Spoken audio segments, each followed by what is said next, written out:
గత 10 ఏళ్ల బీఆర్ఎస్ పాలనలో తెచ్చిన అప్పు ఎంత, పూర్తి ఆధారాలు అధికారిక లెక్కలతో సహా అసెంబ్లీలో చెప్పి అధికార పక్షాల నోళ్లు మూయించిన హరీష్ రావు సభలో బయట కూడా చెప్తా ఉన్నారు.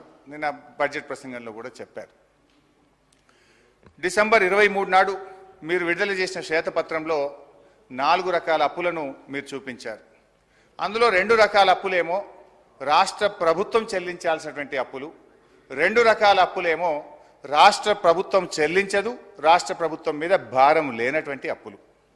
అందులో అధ్యక్ష, గవర్నమెంటు హామీ లేనిది, ప్రభుత్వం చెల్లించనిది 59,414 కోట్లు. గవర్నమెంట్ హామీ ఉండి ప్రభుత్వం చెల్లించవలసిన అవసరం లేనిది 95,462 కోట్లు. ఈ రెండు కలిపితే 1,54,876 కోట్లు.